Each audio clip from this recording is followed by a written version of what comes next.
punca kenapa obor-obor makin banyak naik ke pantai. Ramai orang suka buang plastik ke dalam laut. Jadi bila penyu yang kawal populasi obor-obor ni mati disebabkan termakan plastik, jumlah obor-obor pun terus tak terkawal.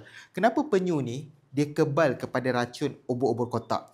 Yang pertama, mulut dan tekak dia dah macam ada perisai. Ada lapisan mukus tebal dan kulit dalaman yang keras. Bila tan terkesentuh, sel penyengat terus gagal keluarkan racun. Yang kedua, sistem pencernaan dia ni memang dibina untuk makanan yang berbisa. Jadi, racun akan hilang sebelum sempat bertindak. Yang ketiga, sistem imun dia dah memang power. Penyu dah memang dicipta untuk menetraliskan toksin laut yang manusia langsung tak boleh nak tahan. Yang keempat, memang dari sudut diet dia, penyu ni memang makanan utama dia adalah obor-obor. Jadi lepas ni jangan lagi buang sampah ke dalam laut. Kalau anda rasa video ni bermanfaat, jangan lupa untuk kongsikan dan follow saya